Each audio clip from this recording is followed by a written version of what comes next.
السلام علیکم ورحمۃ اللہ وبرکاتہ۔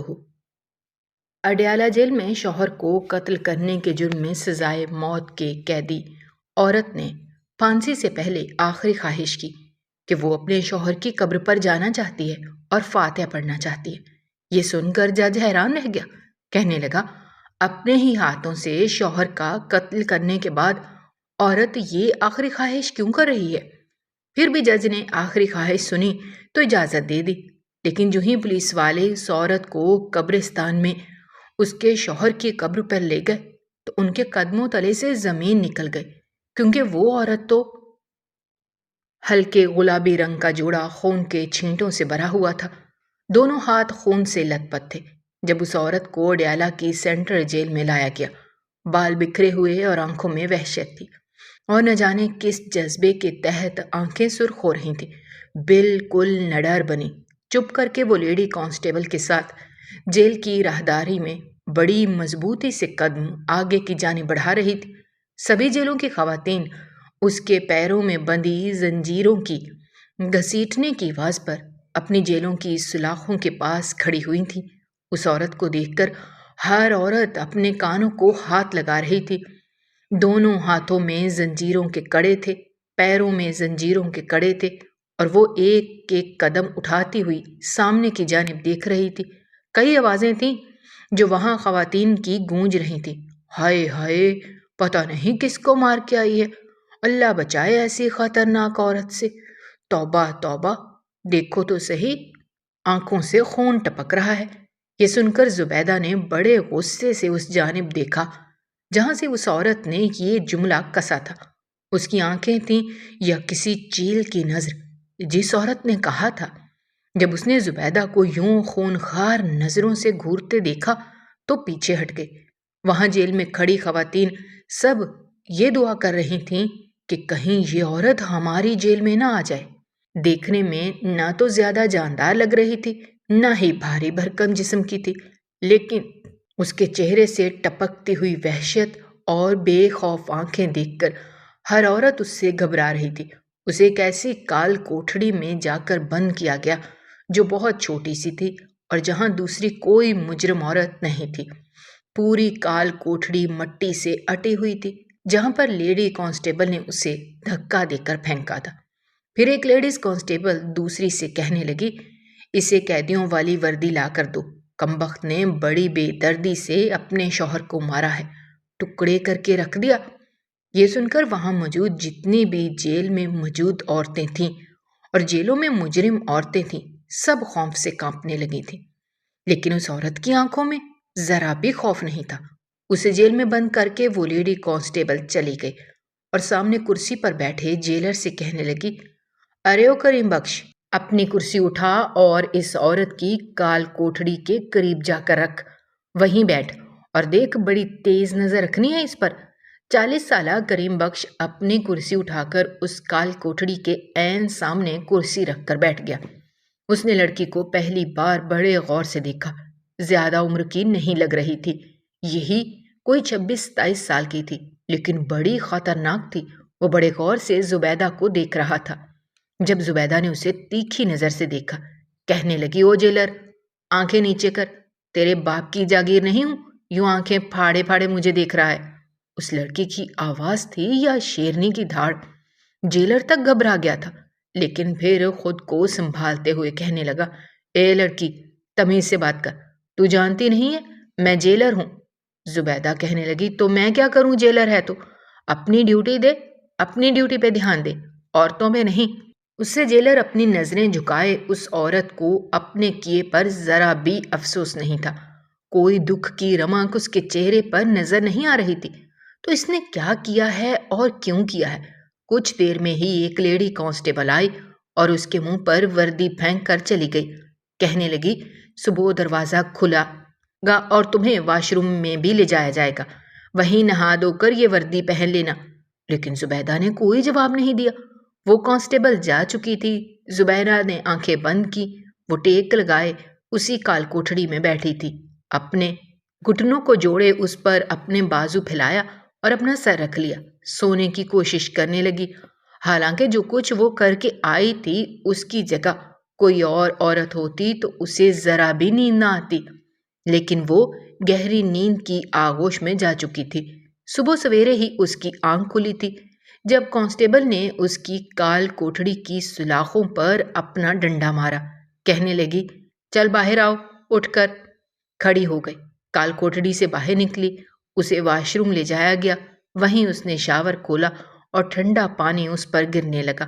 حالانکہ جنوری کا مہینہ تھا، سخت سردی تھی، اور اس سخت سردی میں وہ ٹھنڈا پانی اپنے سر پر ڈالے کافی دیر کھڑی رہی۔ نہ اسے سردی کا احساس تھا نہ گرمی کا احساس۔ شاید جو کام اس نے اس عمر میں کیا تھا، اس کے بعد انسان کے اندر سے احساس نام کی چیز ختم ہو جاتی ہے۔ اس نے آنکھیں بند کی تو گرم گرم آنسو پانی کے ساتھ ہی اس کی رخساروں سے بہہ کر نیچے گرنے لگے، لیکن جلدی سے آنکھوں کو اس نے پھر سے کھولا تھا۔ سردی کے مارے وجود کپ کپا رہا تھا، لیکن اندر لگی آگ کو ذرا بھی ٹھنڈک نہیں ملی تھی۔ اس نے کپڑے تبدیل کیے اور باہر آ گئی۔ لیڈیز کانسٹیبل اسے دوبارہ سے زنجیریں پہنا کر اسی کال کوٹڑی میں بٹھا کر آ گئی اور جیلر سے کہا، اس پر خاص نظر رکھنا۔ جیلر نے دوبارہ زبیدہ کو غور سے دیکھنے کی غلطی نہیں کی تھی۔ اندر ہی اندر تھوڑا گھبرا رہا تھا، جانتا تھا کہ سیدھی پھانسی کی سزا ملے گی۔ جو جرم وہ کر کے آئی ہے، معافی تو ممکن ہی نہیں ہے۔ جیسے ہی جیلر نے اپنی جیب سے بیڑی پینے کے لیے نکالی، زبیدہ اسی کو دیکھ رہی تھی۔ کہنے لگی، او جیلر، ادھر بات سن۔ جیلر ماتھے پر بل ڈالے کہنے لگا، جو کہنا ہے یہیں سے کہہ۔ وہ ہنسنے لگی، کہنے لگی، کیا ہوا؟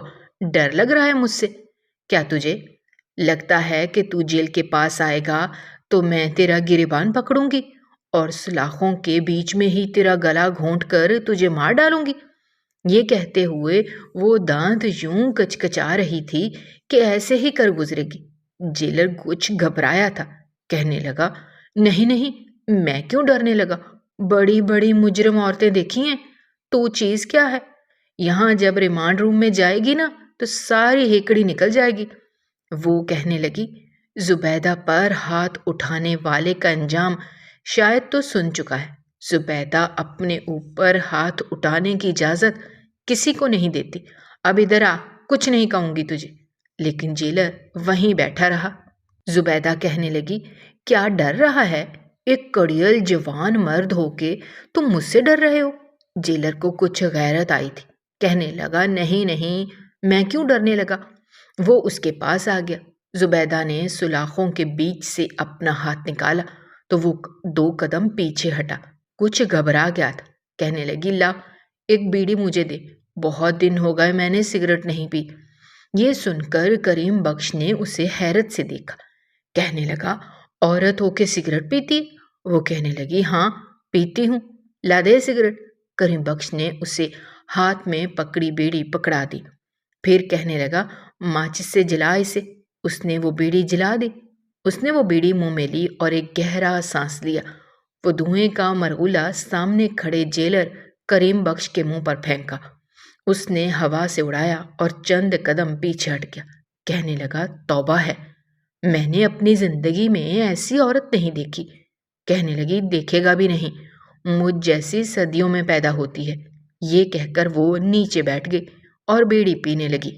جیلر واپس جا کر اپنی کرسی پر بیٹھ گیا اور چور نظروں سے اسے دیکھنے لگا۔ دیکھنے میں زیادہ طاقتور نہیں لگتی تھی، لیکن لہجہ ایسا تھا کہ دوسرے کے دل کو دھڑکا کے رکھ دے۔ عورتوں جیسا کچھ بھی تو نہیں تھا اس میں، نہ بیٹھنے کا انداز، نہ بات کرنے کا انداز۔ شاید زبیدہ کا شمار ان عورتوں میں ہوتا تھا جو مردوں کے بیچ میں بھی ہلہ بول دیتی ہیں، مردوں کا تماشا بنا کے رکھ دیتی ہیں۔ بڑی تیز عورت تھی۔ کریم بخش نے دونوں کانوں کو ہاتھ لگایا تھا۔ جس کوٹڑی میں زبیدہ کو بند کیا گیا تھا، کونے میں ایک پانی کا مٹکا موجود تھا۔ جیسے ہی ظہر کی اذان ہوئی، اس نے مٹکے سے ایک گلاس پانی نکالا اور وہیں کونے میں وضو کرنے لگی۔ یہ دیکھ کر وہاں کے جیلر کریم بخش کو زوردار جھٹکا لگا تھا۔ ایسی بد زبان عورت اور شوہر کی قاتلہ اللہ کے حضور سجدہ زیر بھی ہو سکتی تھی؟ پھر کریم بخش نے گہری سانس لی اور سوچا، کہ اپنے انجام سے واقف ہوگی، پتہ ہوگا نا کہ مرنا ہی ہے، اس لیے تھوڑی توبہ ہی کر لے۔ اس نے وضو کیا اور کہنے لگی، او جیلر، قبلہ کس طرف ہے؟ کریم بخش نے ایک طرف اشارہ کر دیا۔ اس نے وہیں نماز شروع کر دی۔ جائے نماز وہاں تھا نہیں، بس اپنا قبلہ رخ کیا اور نیت باندھ لی۔ لیکن جیسے ہی نماز کے بعد اس نے سجدہ کیا تو پھوٹ پھوٹ کر رونے لگی۔ یہ بھی کریم بخش کے لیے ایک حیرت کن بات تھی۔ اتنی بہادر نظر آنے والی یہ عورت سجدے میں رو رہی تھی۔ پھر سوچا شاید موت کا خوف بڑے بڑے دلیروں کو بھی سجدے میں رونے پر مجبور کر دیتا ہے۔ بہرحال اس کے کیس کی سنوائی 2 دن بعد تھی، لیکن سب جانتے تھے کہ فیصلہ کیا سنایا جائے گا۔ جیسے ہی اس نے دعا مانگنے کے بعد دوبارہ سے دیوار پر ٹیک لگائی تو کریم بخش نے پوچھا، اے لڑکی، کیا موت سے ڈر لگتا ہے؟ اگر اتنا ہی موت سے ڈر لگتا ہے تو اتنا بڑا جرم کیوں کیا؟ وہ کہنے لگی، موت سے ڈر نہیں لگتا، تجھے کیا لگتا ہے میں موت کے خوف سے رو رہی ہوں؟ موت کا خوف تو 7 سال کی عمر میں ہی میری آنکھوں سے ختم ہو چکا تھا، اب تو مدت ہو گئی۔ پتہ نہیں کیوں اس کے لہجے میں بڑی حساسیت تھی، آنکھوں میں ایک گہری اداسی۔ آنکھوں کے کناروں سے اس نے آنسو صاف کیے۔ کریم بخش کے اندر ایک تجسس سا پیدا ہونے لگا۔ کبھی لگتا کہ وہ واقعی بری عورت ہے، سگریٹ پیتی ہے، بد زبانی کرتی ہے، اور کبھی لگتا کہ نہیں، کوئی گہرا حادثہ ضرور اس کی زندگی میں ہوا ہے، لیکن جانتا تھا کہ اس کے پوچھنے پر بھی وہ بتائے گی نہیں۔ جہاں کریم بخش کی کرسی تھی وہاں کوئی دوسری جیل نہیں تھی۔ یہ راہداری کا آخری حصہ تھا۔ کچھ دیر بعد کھانا بٹنے لگا۔ تمام عورتوں کی جیلیں کھول دی گئیں اور نگرانی میں انہیں اس جگہ لے جایا گیا جہاں عورتوں کو کھانا کھلایا جاتا تھا۔ لیکن زبیدہ کی کال کوٹھڑی کو کھولا نہیں گیا، بلکہ پتلی دال اور سوکھی ٹھنڈی تندور کی ایک روٹی جیلر کو ہی پکڑائی گئی کہ اسے دے دو۔ اس نے جیل کی سلاخوں سے ہی دال کا پیالہ اندر دیا اور ساتھ ہی ایک سوکھی روٹی۔ زبیدہ نے روٹی کو دیکھا، پھر پتلی دال میں اسے ڈبو کر کھانے لگی۔ کہنے لگی، چند دن کی مہمان ہوں تم لوگوں کی، کھانا تو اچھا کھلاؤ۔ جیلر کہنے لگا، بڑا کارنامہ انجام دیا ہے جو تمہیں مرغ مسلم کھلائیں۔ پھر کہنے لگا، اچھا یہ تو بتاؤ کہ اپنے شوہر کو کیوں مارا؟ یہ ایک ایسا سوال تھا جو کب سے جیلر کے دماغ میں کلبلا رہا تھا۔ وہ چاہتا تھا کہ سچ جانے کہ آخر سچ کیا ہے۔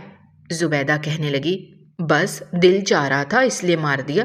پھر سوکھی روٹی ہی دال کے ساتھ کھانے کے بعد اس نے پانی پیا، پھر الحمدللہ پڑھا، پھر آنکھیں بند کر کے سونے کی کوشش کرنے لگی۔ بڑے غور سے کریم بخش اس کا چہرہ دیکھ رہا تھا۔ چہرے سے بڑی معصوم لگ رہی تھی۔ کچھ دیر بعد وہ گہری نیند سو چکی تھی۔ کریم بخش بھی اپنی جیب سے بیڑی نکال کر پینے لگا کہ 1 گھنٹے بعد وہ اچانک سے ہڑبڑا کر اٹھی۔ بور کہنے لگی، نہیں نہیں، ایسا نہیں ہو سکتا، یہ نہیں ہو سکتا۔ کریم بخش اسے حیرت سے دیکھنے لگا۔ اس کے چہرے پر پسینہ بہہ رہا تھا، وہ بھی اس سرد موسم میں۔ کریم بخش اٹھ کر کھڑا ہوا اور اس کی جیل کے پاس آ گیا۔ کہنے لگا، کیا نہیں ہو سکتا؟ کیا ہوا ہے؟ وہ گہرے لمبے لمبے سانس لے رہی تھی۔ پھر اس نے ایک نظر کریم بخش کو دیکھا، پھر اپنا پسینہ اپنی آستین سے صاف کیا۔ کہنے لگی، کچھ نہیں۔ کریم بخش کہنے لگا، کیا کوئی بھیانک خواب دیکھ لیا؟ کہنے لگی، نہیں، جب زندگی میں سب کچھ بھیانک دیکھا جائے تو پھر بھیانک خواب آپ کو تکلیف نہیں دیتے، تکلیف کچھ اور دیتا ہے۔ کریم بخش کہنے لگا، آخر مسئلہ کیا ہے تمہارے ساتھ؟ دیکھ مجھے بتا دو، شاید میں تمہاری کوئی مدد کروں۔ یہ سن کر اس نے گہری نظر سے کریم بخش کو دیکھا۔ کہنے لگی، تو میری مدد کرے گا؟ تو اپنے لیے ہی کچھ کر لے۔ زبیدہ دوبارہ سے وہیں لیٹ گئی اور یکٹک اس کال کوٹھڑی کی چھت کو دیکھنے لگی۔ لیکن رات کو جو کچھ ہوا اس نے اڈیالہ جیل کی در و دیوار کو ہلا کے رکھ دیا تھا۔ رات کو دونوں لیڈی کانسٹیبل زبیدہ کی کال کوٹھڑی کے پاس گئیں اور جیل کھول کر کہنے لگیں، چلو ریمانڈ روم میں لے کر جانا ہے تمہیں۔ زبیدہ نے جھٹ سے آنکھیں کھولیں۔ کہنے لگی، جو ریمانڈ کرنا ہے یہاں کرو، جو پوچھ گچھ کرنی ہے ادھر کرو، جیل کے اندر۔ میں تم لوگوں کے ساتھ کہیں نہیں جاؤں گی۔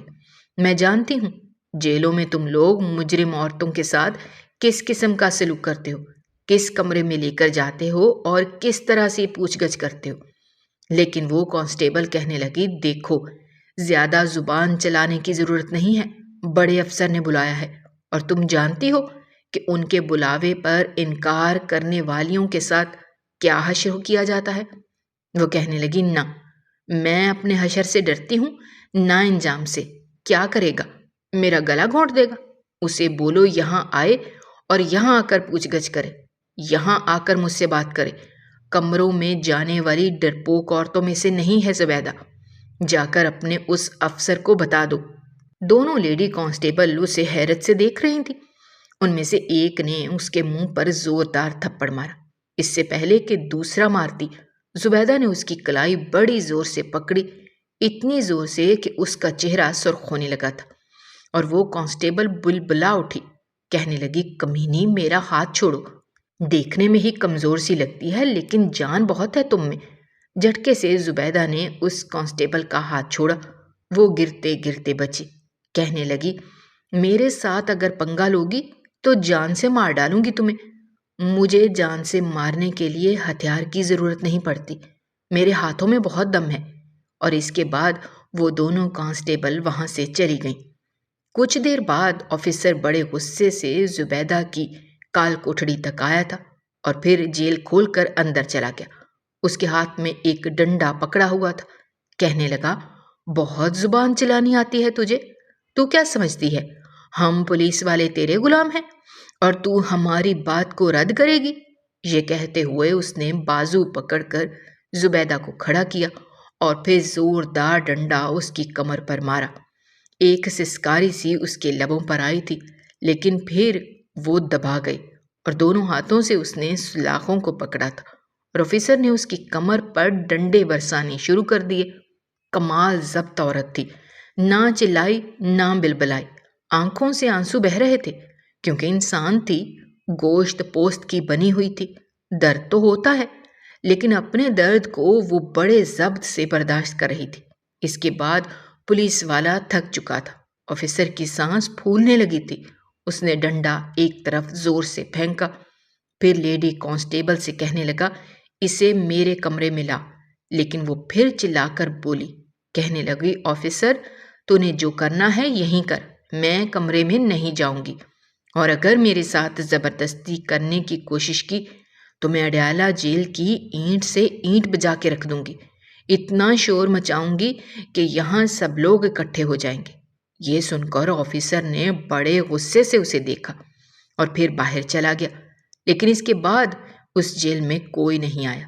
سامنے بیٹھے کریم بخش کا رنگ اڑا ہوا تھا۔ اس نے آج تک کسی آفیسر کو یوں عورتوں پر بربریت کرتے ہوئے نہیں دیکھا تھا۔ ہاں، ایک آدھا ڈنڈا لگا دیتے تھے، لیکن عورتیں ہی عورتوں سے پوچھ گچھ کرتی تھیں، مرد نہیں کرتے تھے۔ ہاں، یہ الگ بات ہے کہ جیل میں قید عورتوں کو یہاں کے آفیسرز کے پاس جانا پڑتا تھا، راتیں گزارنی پڑتی تھیں، لیکن زبیدہ نے ایسا نہیں کیا تھا۔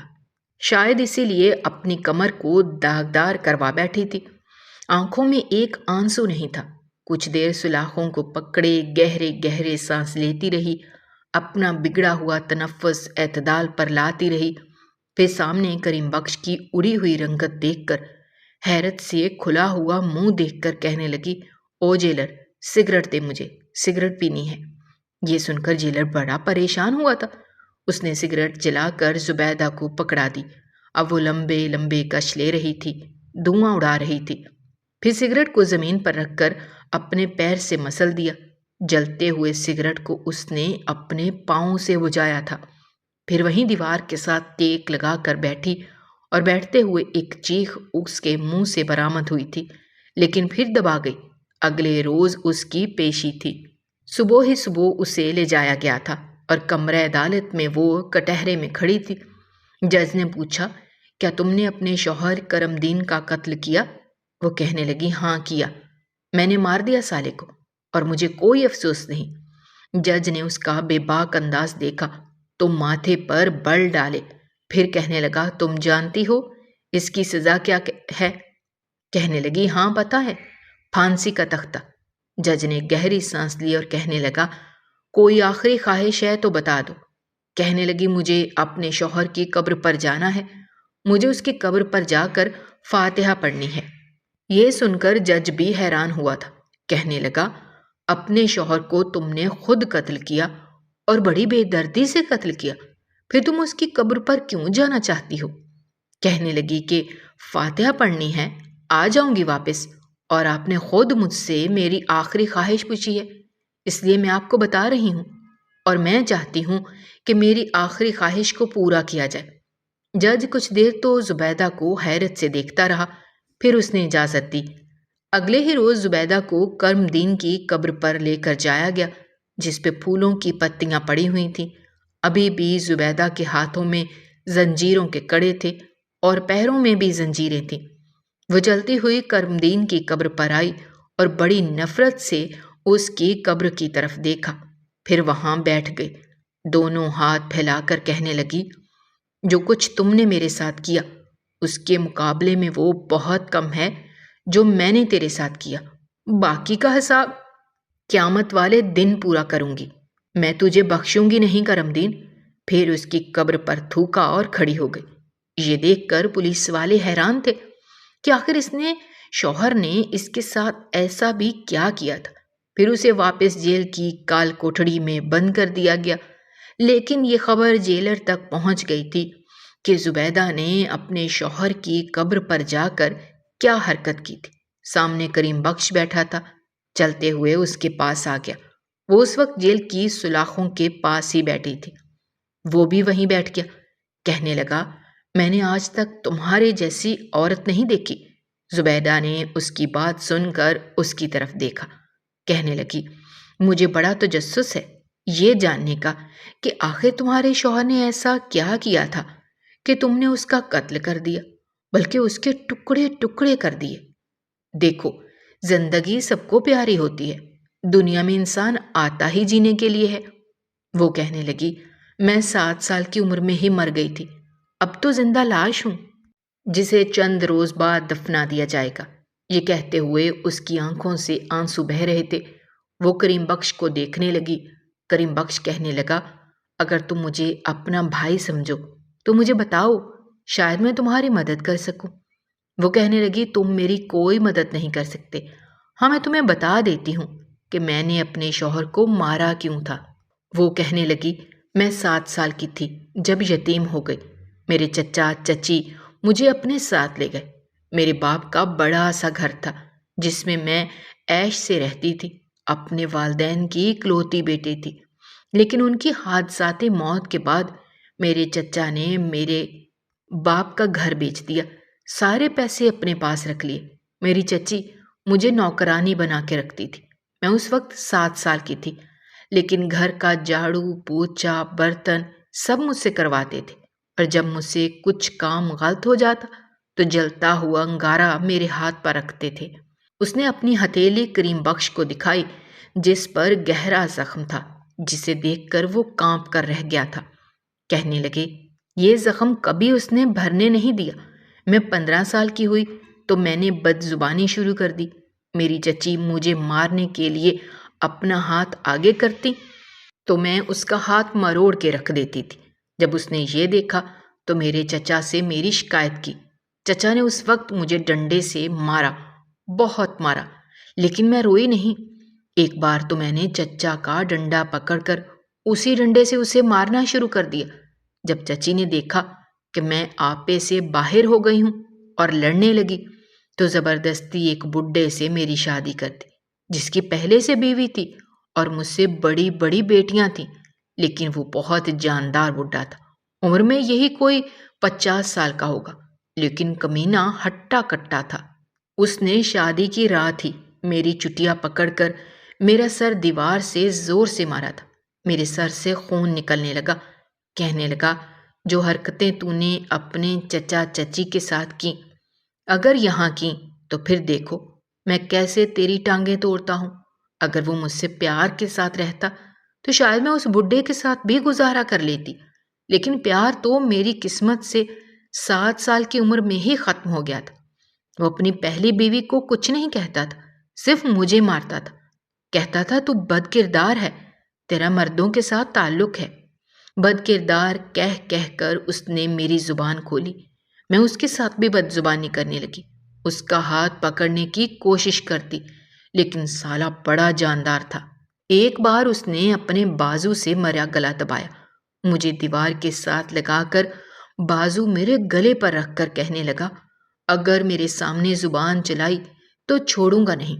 پھر بہت سے کوئلے اس نے آگ میں دہکائے اور مجھے اوپر اچھال کر پھینک دیا۔ میں تڑپ کر رہ گئی تھی، میرے پورے جسم پر زخم ہو چکے تھے۔ میری ہتھیلی پر اپنے جوتے کی ایڑی رکھتا اور زور سے دبا دیتا۔ میں چیختی تو کہتا، تیرا گلا گھونٹ دوں گا۔ انسان نہیں تھا، جانور تھا، اور میں اس کے ظلم و ستم سہتی 26-27 سال کی ہو گئی، لیکن اس کے ظلموں کی کوئی انتہا نہیں تھی۔ مجھے کمرے میں بند کر دیتا تھا، باہر سے تالا لگا دیتا تھا، پورا دن مجھے بھوکا رکھتا تھا، بس رات کو مجھے کھانا دیتا تھا اور میں جانوروں کی طرح کھاتی تھی، پیٹ بھرتی تھی۔ پھر چند سال بعد میں امید سے ہو گئی۔ جب اسے پتا چلا کہ میں امید سے ہوں تو اس نے میرے پیٹ پر لاتیں مارنی شروع کر دی، یہاں تک کہ میرے بچے کو بھی مار ڈالا۔ تب مجھے اس پر بڑا غصہ آیا تھا۔ میں نے اس پر طبی حملہ کر دیا، اس کا گلا گھونٹنے لگی، لیکن محلے والوں نے آ کر بچا لیا۔ وہ مجھے کمرے میں بند رکھتا تھا، کہتا تھا یہ پاگل ہے۔ پھر ایک رات اس نے چند مردوں کو میرے کمرے میں بھیجا جو غلط ارادہ رکھتے تھے۔ اس وقت مجھ سے برداشت نہیں ہوا، میرے ہاتھ میں ایک لوہے کا گلدان آ گیا۔ میں نے وہ پکڑ کر ان مردوں کے سروں کو مار کر زخمی کر دیا۔ الٹے پاؤں میرے کمرے سے باہر نکلے تھے۔ اس وقت کرمدین کی بیوی اور بچیاں اپنے ننیال گئی تھیں۔ کرمدین گھر میں اکیلا تھا، اس لیے میں نے کمرے سے باہر نکل کر کچن سے تیز دھار والا چاقو لیا اور کرمدین کے کمرے میں چلی گئی۔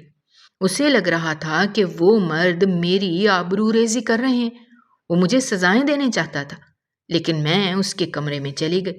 جب اس نے مجھے دیکھا تو حیران رہ گیا، لیکن اس سے پہلے کہ وہ اپنا بچاؤ کرتا، میں نے اس کے پیٹ پر کئی وار کر دیے۔ پھر بھی میرا غصہ ختم نہیں ہوا تھا۔ پچھلے 12 سال سے میں اس کے ظلم اور زیادتیاں جھیل رہی تھی۔ میں نے اسی تیز دھار چاقو سے اس کے جسم کے حصوں کو کاٹنا شروع کر دیا۔ جب میں اسے مار کے زخم دے کر تھک گئی تو میں نے اپنے آپ کو پولیس کے حوالے کر دیا۔ وہ تو میرے تیسرے وار پر ہی مر چکا تھا، لیکن میں نے اپنا سارا غصہ اس پر نکال دیا، اس کے مردہ وجود پر نکال دیا، لیکن ابھی بھی میرے اندر کی لگی آگ ٹھنڈی نہیں ہوئی۔ پتہ نہیں مرد اپنی مردانگی عورت پر ہاتھ اٹھا کر ظلم و زیادتی کر کے ہی کیوں جتاتا ہے۔ میں نے ایک بار ایک حدیث سنی تھی کہ رحمت للعالمین صلی اللہ علیہ وآلہ وسلم نے فرمایا تھا، تم میں سے بہترین شخص وہ ہے جو اپنے اہل و عیال کے معاملے میں بہتر ہو، اور میں اپنے اہل و عیال کے معاملے میں تم سب سے بہتر ہوں۔ تو پھر ایسے لوگ جو جنات بن کے عورتوں کو جسم کو جلائیں، زخم لگائیں، انہیں جینے کا حق نہیں ہے۔ میں جانتی تھی کہ میری آواز کوئی نہیں سنے گا، مجھے انصاف کوئی نہیں دلائے گا، اس لیے میں نے خود اپنا بدلہ لے لیا۔